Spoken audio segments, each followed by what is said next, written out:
আল্লাহ রাগ করে বলবে, ও কবরের মাটি, দুই দিক থেকে জোরে জোরে চাপ দাও। এত জোরে চাপ দিবে, কবরের মাটির চাপে তোমার হাড়গুলো ভেঙে যাবে। ও নবীর উম্মতের দল, গুনাহ নিয়ে কবরে গেলে কি উপায় হবে চিন্তা করো। ও আমার যুবক, দুটো পায়ে হাত রেখে বলি, এখনো সময় আছে, তওবা করো। মনে মনে আমার আল্লাহকে ডাকো আর বলো, হে দয়ার মালিক,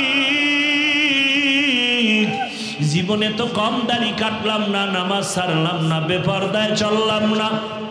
আয় আল্লাহ, কত গুনাহ করে করে জীবন কাটায় দিলাম। মোবাইলের গুনাহ, হাতের গুনাহ, চোখের গুনাহ জীবনে করেছি। দুনিয়ার মা বাবা ভাই বোন কেউ জানে না আমি কত বড় গুনাহগার।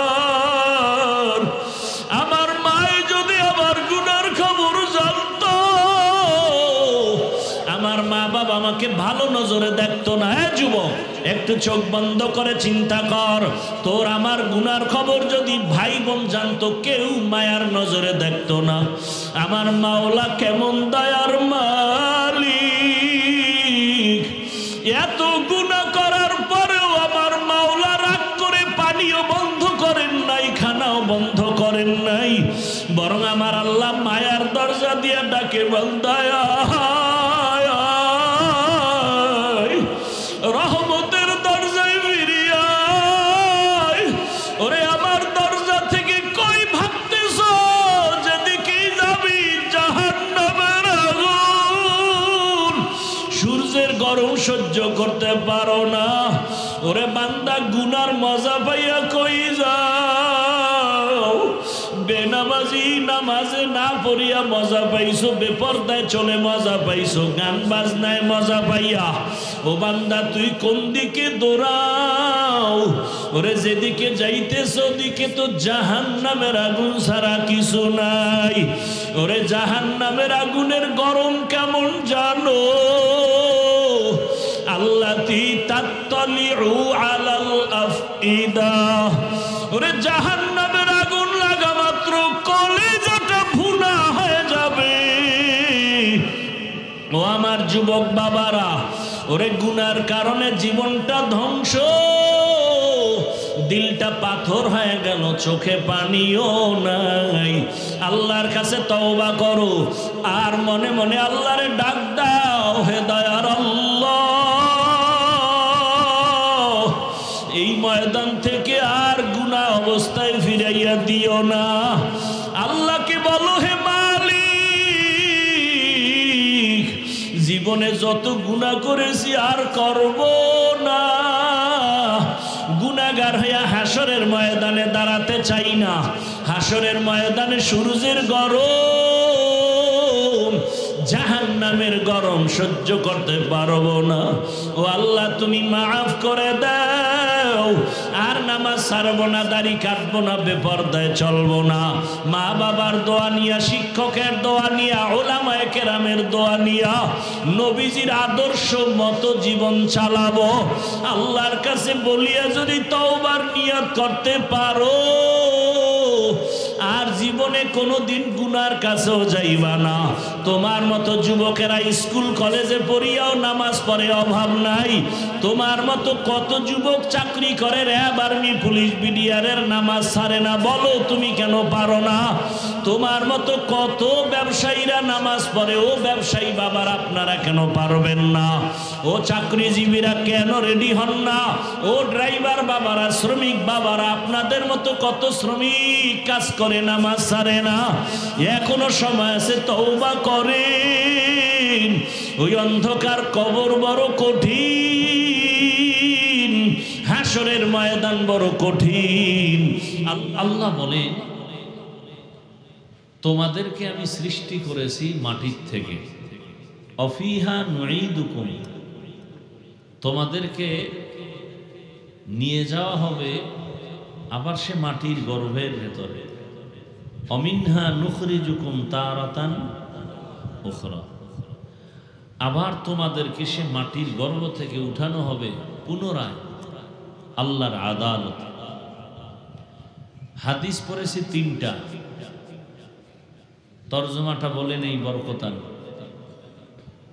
নবীজি বলেন হুব্বুদ দুনিয়া রাসু কুল্লি খাতিআ, দুনিয়ার ভালোবাসা, মোহাব্বত আর লোভ সমস্ত মানুষের জন্য ধ্বংসের কারণ।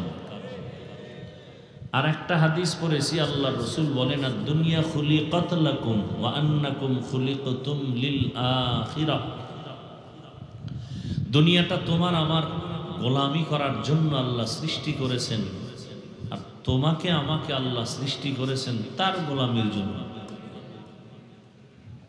আমাদের জন্য দুনিয়া আর আমরা আখিরাতের জন্য। আর একটা হাদিস পড়েছি, নবীজি বলেন মান আহাব্বা দুনিয়াহু আযাররা বিআখিরাতিহি ওয়া মান আহাব্বা আখিরাতাহু আযাররা বিদুনিয়া ফাআসিরু মা ইয়াবকা আলা মা ইয়াফনা। নবীজি বলেন জমিনের মধ্যে যে দুনিয়াকে অন্তরে জায়গা দিবে সে আখিরাত থেকে বঞ্চিত হয়ে যাবে, আর যারা আখিরাতের অন্তরে জায়গা দিবে দুনিয়া তার থেকে বঞ্চিত হবে। নবী বলেন ফাআসিরু মা ইয়াবকা আলা মা ইয়াফনা, ক্ষণস্থায়ী দুনিয়ার মায়া ত্যাগ করে দেও, চিরস্থায়ী আখিরাতের মায়া অন্তরে জমা করে নাও।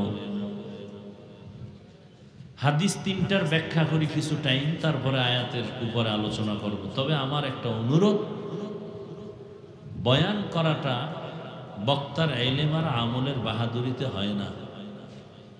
ওয়াজ যেটা হয়, ওয়াজ 2টা পুঁজি থাকলে ওয়াজ হয়, এই 2 পুঁজি না থাকলে আওয়াজ হয়।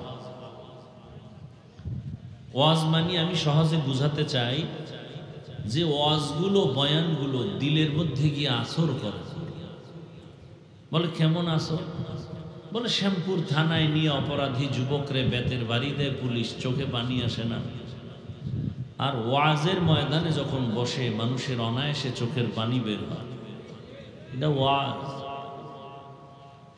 আর এমনি হাসি তামাশা টক মিষ্টি ঝালে আওয়াজ হয়, ওয়াজ হয় না। আর সে ওয়াজ হওয়ার জন্য পুঁজি 2টা লাগবে, ডাইরেক্ট আল্লাহ পাকের রহমত আর উপস্থিত শ্রোতাদের অন্তরের নিরঙ্কুশ মোহাব্বত।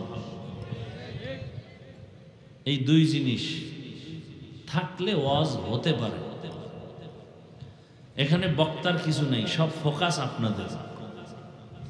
আপনাদের দিল থেকে আমার প্রতি দোয়া আসবে, আকর্ষণ থাকবে, মোহাব্বত থাকবে।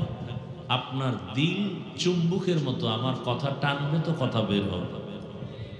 মুখস্থ করে কিছু বলার কিছু নাই, তাকাল্লুফাত করারও কিছু নাই। আল্লাহ পাক এই মজলিসকে কবুল করেন, উলামায়ে কেরামদের কবুল করেন, এলাকাবাসীকে কবুল করেন। আর এমন তো তারা নাই যে ঘুমাবেন। আমার জানা মতে বাঙালি তো রাতে শুধু মোবাইলের হক আদায় করে, ঘুমায় সকালবেলা। তো আজকের জন্য একটু সময় দিয়ে মা বাবার জন্য দোয়া করে যাবেন। কতজন বাড়িতে মা বাবা রেখে আসছেন, ঢাকার শহরে কাজ করেন। আজকে অনেকের মা বাড়িতে মানে কবরে রেখে আসছে। যার মা বাবা বেঁচে আছে সে ডেইলি টেলিফোন করে, বাবা খানা খেয়েছো, ঘুমাইবা কখন, শরীরের কি হালাত। যার মা বাবা নাই তাকে টেলিফোন করার কেউ নেই। ওই মা বাবার জন্য একটু দোয়া করা এটা হক না? ইনশাআল্লাহ দোয়াটা করে যাব, আল্লাহ তৌফিক দান করে। প্রথম হাদিসের উপরে কিছু আলোচনা। হুব্বুদ দুনিয়া রাসু কুল্লি খাতিআ, দুনিয়ার ভালোবাসা, লোভ ধ্বংসের কারণ। এই লোভ 3 প্রকার। কয় প্রকার বলেন? হুব্বে যা, হুব্বে মাল, হুব্বে নিসওয়ান। সম্মানের চেয়ারের লোভ। 2 সম্পদের লোভ। 3 যৌবনের লোভ। সম্মানের চেয়ারের লোভে পড়ে মানুষ লাইনচ্যুত হয়ে যায়, ব্যালেন্স হারিয়ে ফেলে, আদব কায়দা ঠিক থাকে না, কথার ব্যালেন্স থাকে না, বেপরোয়া হয়ে যায়। আর টাকা পয়সা সম্পদের লোভে পড়ে মানুষ বেপরোয়া, অহংকারী, লাইনচ্যুত হয়ে যায়, মানবতা হারিয়ে ফেলে। তৃতীয় হলো যৌবনের লোভে পড়ে মানুষ দিক বেদিক হয়ে যায়। যেমন অতীতের ইতিহাস, ফেরাউন সম্মানের চেয়ারের লোভে পড়ে এতটা বেপরোয়া হয়ে গেল, এক পর্যায়ে সে বলে ওজির আজম হামানকে, চেয়ারে বসছি, একটু গরম গরম ভাব, মনে চায় একটু খোদা দাবি করতে, তুমি কি বলো? বলে বাদশা জাহাপনা করো, করলে আর ছোট খোদা দাবি করে লাভ কি, বড়টাই করি। আনা রব্বুকুমুল আলা, শুধু খোদা না, সব থেকে বড় খোদা। কিসের লোভে পাইছে? চেয়ারের লোভ, ক্ষমতার লোভ। কিসের লোভ? ক্ষমতার লোভ। ওর কারণে আমার চেয়ার দেখেন না, খালি ঘোষণা হয়েছে, কি তুফান চলতেছে দেশে। হ্যাঁ,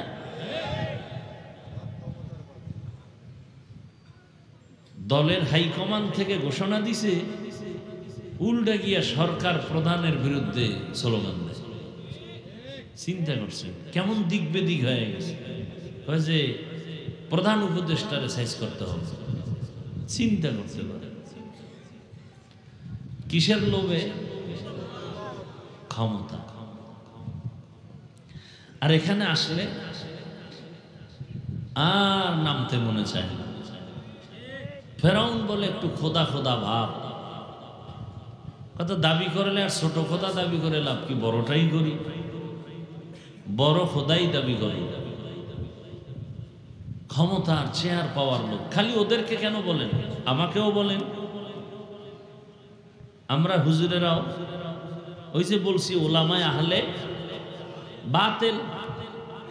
যদি দেখেন সকালের কথা রাত্রের কথা আলাদা, বিষয় কি? ওই তিন লোভের কোনো একটাই ঢুকছে, হয়তো ক্ষমতার লোভ, না হয় টাকা পয়সার লোভ, না হয় যৌবনের লোভ। টাকা পয়সার লোভে পড়লো ইতিহাস শ্রেষ্ঠ কোরআনের ঘটনা, যার নাম আসছে কারুন। মুসা নবীর সাথে চ্যালেঞ্জের মোকাবেলায় গেল, জাকাত দিবে না। এই পাগলা, উঠা বসা করলে তো ডিস্টার্ব।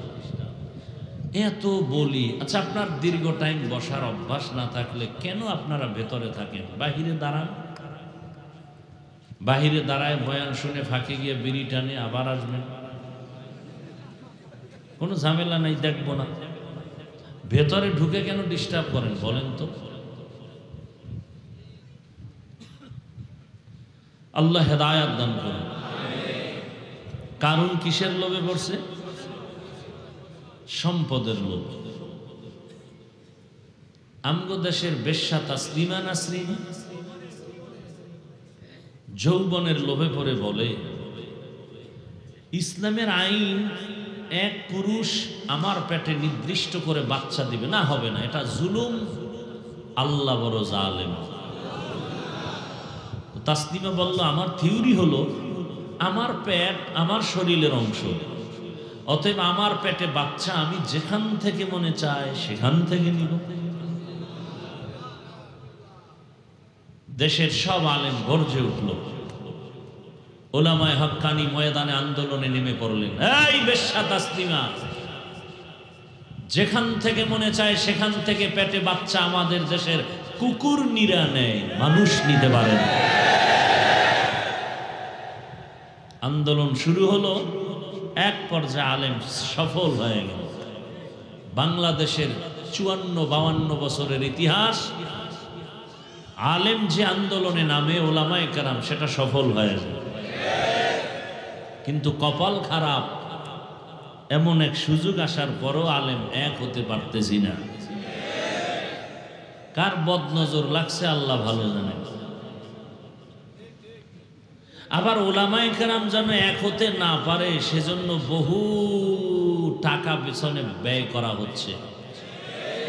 কারণ আজকে রাতে যদি আমার দেশের সব উলামায়ে কেরাম এক হয়ে যান, আগামীকালকে দেশের পট পরিবর্তন হয়ে যাবে। উলামায়ে কেরাম এক হাতে হাত রেখে যদি ময়দানে নামেন, সামনের মাসেই দেশের দায়িত্ব আলেমের হাতে চলে আসবে, দেশ চালাবে উলামায়ে কেরাম। উলামায়ে কেরাম এক হলে কোন নাস্তিক, কোন ইসলাম বিদ্বেষীরা চোখ তুলে কথা বলার সাহস পাবে না। এ কারণে সব নাস্তিক, সব নেফাকিওয়ালা এক হয়েছে, আলেম যেন এক হতে না পারে। আর আপনারা কিছু ফেসবুকের গোলামরা এর সাথে একটু তাল দিতেছেন। লেখেন লেখেন হাফিজুর রহমানের মতো ফেরেশতা দুনিয়ায় নাই, আর সব ফেরাউন। এইভাবে একজনকে উপরে উঠান আর একজনকে নিচে নিয়ে যান।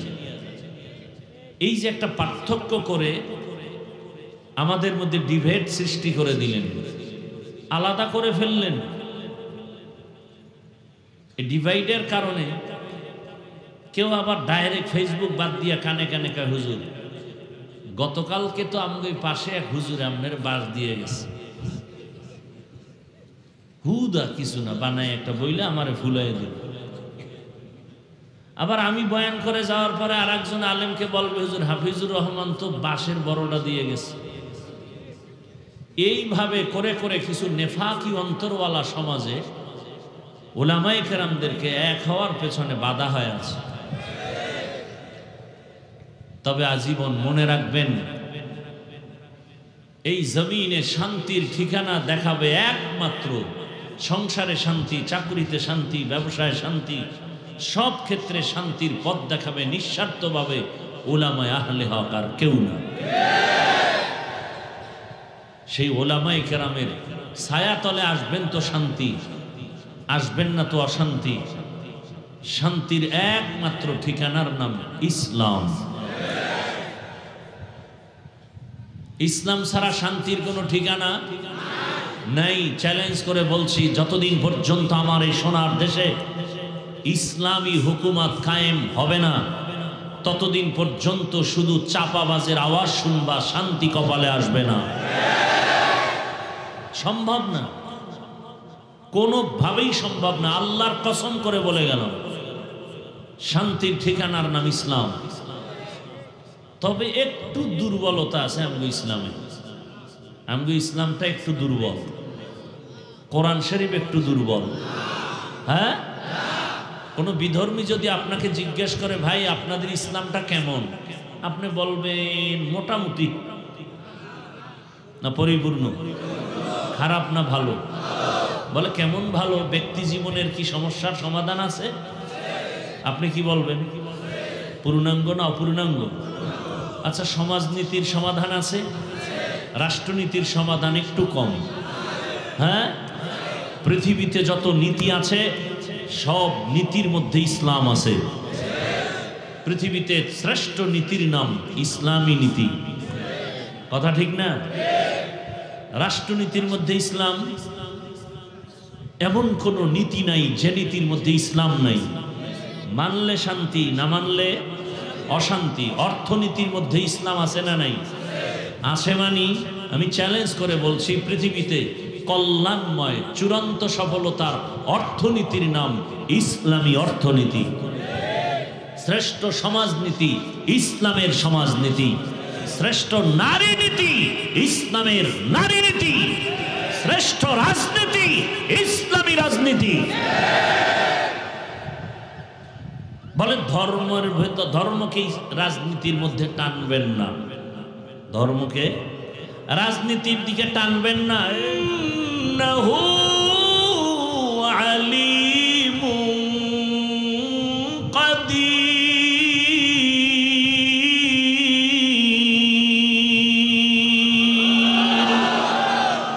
আল্লাহ বলেন, আসমান জমিনের মালিক আমি চাইলে কাউকে ছেলে দেই, কাউকে মেয়ে দেই, কাউকে দোনোটা দেই, কাউকে কোনোটাই। ক্ষমতা কার? কাদের কুদরত দারি বার কামাল আনতা রব্বি আনতা হাসবি যুল জালাল তুহি কাদের জলিলুল্লাহ জাহাদার বহর হালে তুহি মেরা নেগাহদার। কষ্ট হইতেছে আপনাদের?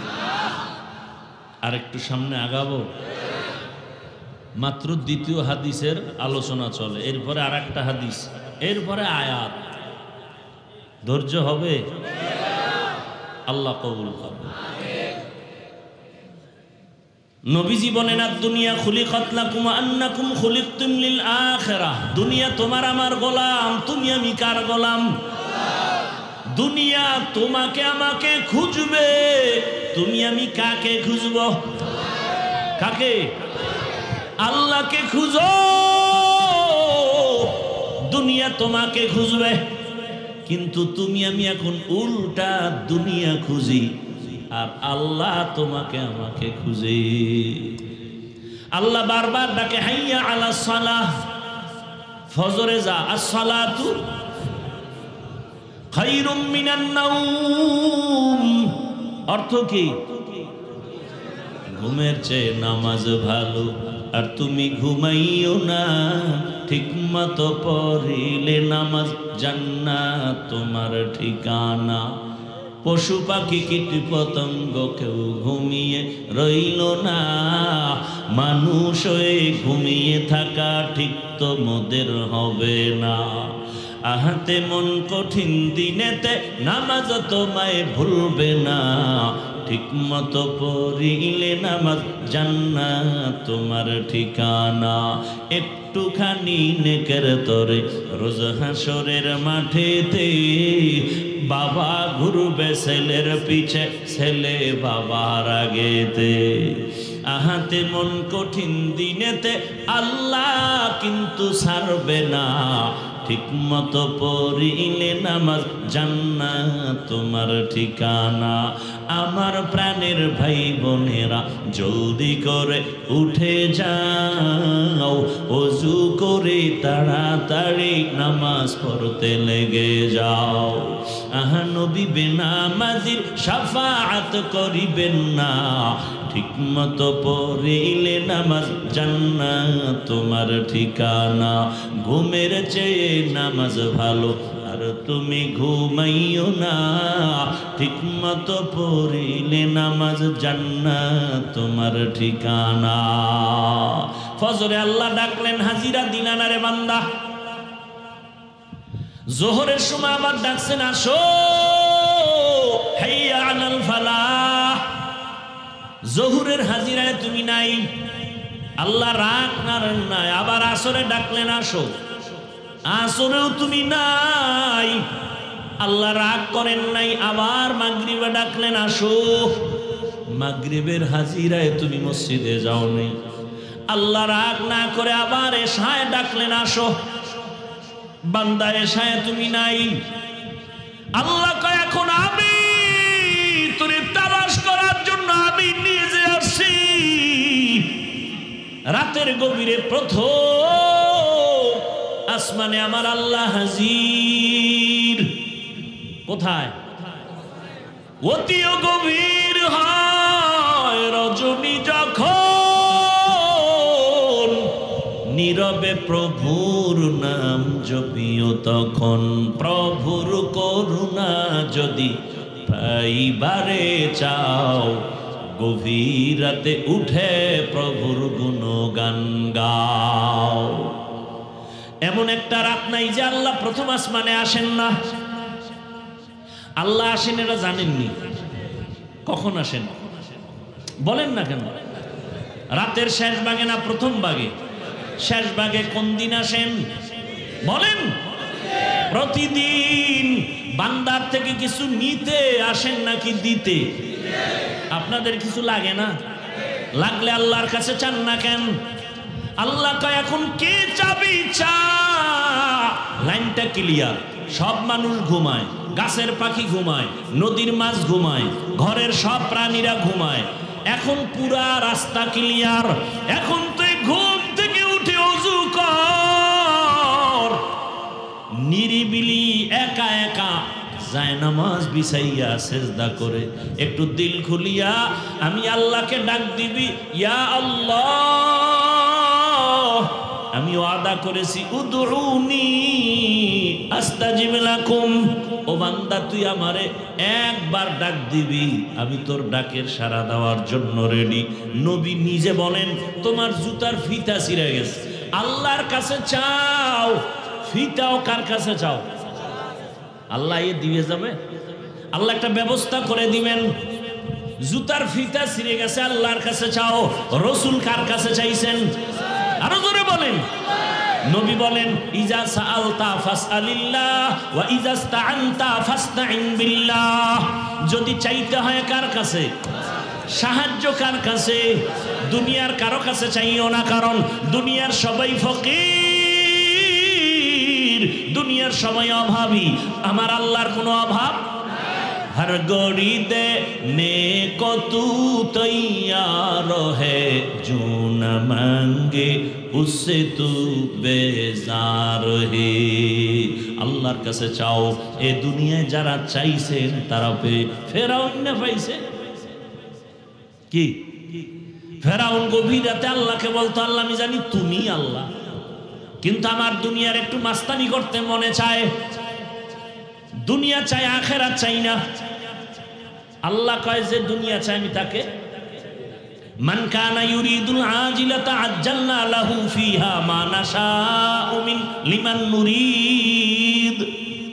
যে দুনিয়া চাই আমি আল্লাহ ওয়াদা তাকে দ্রুত গতিতে দুনিয়া দিয়ে দেব, আখেরাতে কিছু পাবে না। যে দুনিয়া কেন চাও, কিন্তু এটাও মনে রাখবি দুনিয়া চাই চাই চাই ধরতে গিয়ে দেখবি নিজে ধরা পড়ে যাবে, দুনিয়া পাবি না। আল মালু ওয়াল বানুন জিনাতুল হায়াতিদ দুনিয়া। সন্তান আর সম্পদ দুনিয়ার সৌন্দর্য, এগুলোর কোনো ভ্যালু নাই। বিউটি পার্লারের সৌন্দর্য দিয়া কালা মানুষ চান মেয়ার মতো হয়ে গেছে সুন্দরী, ডানা কাটা ভরি, কিন্তু এর কোনো স্থায়িত্ব নাই। পানি লাগলে সৌন্দর্য সব শেষ হয়ে যাবে। দুনিয়া দেখো অনেক অনেক রং তামাশা, কিচ্ছু না কিচ্ছু না, স্বপ্নের মতো এগুলো। চোখ বন্ধ হয়ে গেলে সব দেখবা খালি। স্বপ্ন দেখতেছে বিলকিসের সিংহাসনে ঘুরতেছে, স্বর্ণের পেয়ালায় নাস্তা রেডি, খাবে খাবে ভাব। চোখ দুইটা খুইলা দেখে সেরা ক্যাথা নিয়ে বসে আছে বিছনার মধ্যে, স্বর্ণের পেয়ালা হয়ে গেল। এরে নবীর উম্মত, দুনিয়া কিছুই না। আর যারা দুনিয়ার পেছনে ঘুরে এরা দুইটা জিনিস চায়। কয়টা বলেন? এক নম্বরে চায় তারা সম্মান, দ্বিতীয় চায় শান্তি। কিন্তু আল্লাহর কসম, যারা আখেরাতের লাথি মারিয়ে শুধু দুনিয়া দুনিয়া দুনিয়া দুনিয়া, জীবনে টুপি ভরে না, নির্বাচনের আগে টুপি। আখেরাত না দুনিয়া? খায় গাঞ্জা, খায় মদ, খায় বিড়ি। এর চরিত্র কেমন? ফুলের থেকেও পবিত্র। আছে না নাই? বড় কঠিন। ঘরের মধ্যে ময়লা পরিষ্কার করার জন্য তোমার একটা ময়লা ঝাড়ু লাগবে না? ভালো ভালো করে বুঝো। ময়লা দূর করার জন্য সেখানে সুগন্ধি লাগাও, কিন্তু ময়লার মধ্যে যদি আরো ময়লা ফেলো পরিষ্কার হবে না। উদাহরণটা আমি দিমুনি, প্রায় সময় দেই, আজও দেই। মনে করেন লুঙ্গির মধ্যে গোবর লাগছে। গোবর কি লাগছে? পাক না না পাক? বলেন। এখন এই গোবর দূর করার জন্য কি লাগবে? পানি। অচেনা পথে খুঁজতেছি পানি পানি পানি, খুঁজতে খুঁজতে আধা ঘন্টা ঘাম, পানি নাই। একজনে দেখা কয় তুমি এত ঘোরো কেন, ঘাম কেন? বলে আমার গোবর লাগছে লঙ্গিতে, ধোয়ার জন্য পানি তালাশ করি, পাই না, মাথা গরম হয়ে গেছে। তুমি কি বোকা নাকি? পানি তো তোমার নিজের কাছেই আছে, তুমি এত দূরে দৌড়াও কেন? তোমার নিজের কাছেই তো পানি আছে। সে পানির নাম কি? প্রস্রাবের পানি দিয়া গোবর ধুইয়া দাও। আহা, আধা ঘন্টা আগে আসিলি কই রে হলুমান? যদি আধা ঘন্টা আগে যদি বুদ্ধি দিতে আমার এই পরেশানি হতে হতো না। এমন সুন্দর বুদ্ধি তো কেউ দেয় নাই। এইবার বান্দা প্রস্রাব দিয়ে গোবর ধুইয়া ফেলছে, বলেন কেমন পবিত্র হলো? হ্যাঁ নাপাক আরো ছড়ায় গেল। গোবরের নাপাক প্রস্রাবের পানি দিয়া ধুইলে যেমন নাপাক, আরো ছড়াইয়া যায় সুদখোর, ঘুষখোর, গাঞ্জাখোর, চাঁদাবাজ, ধান্দাবাজ আর জেনা করনেওয়ালা, ধর্ষণকারী, চাঁদাবাজ, চোর, ডাকাত, দুর্নীতিবাজের যদি বলো আমার এলাকা পবিত্র বানায় দাও, ওরে যদি দায়িত্ব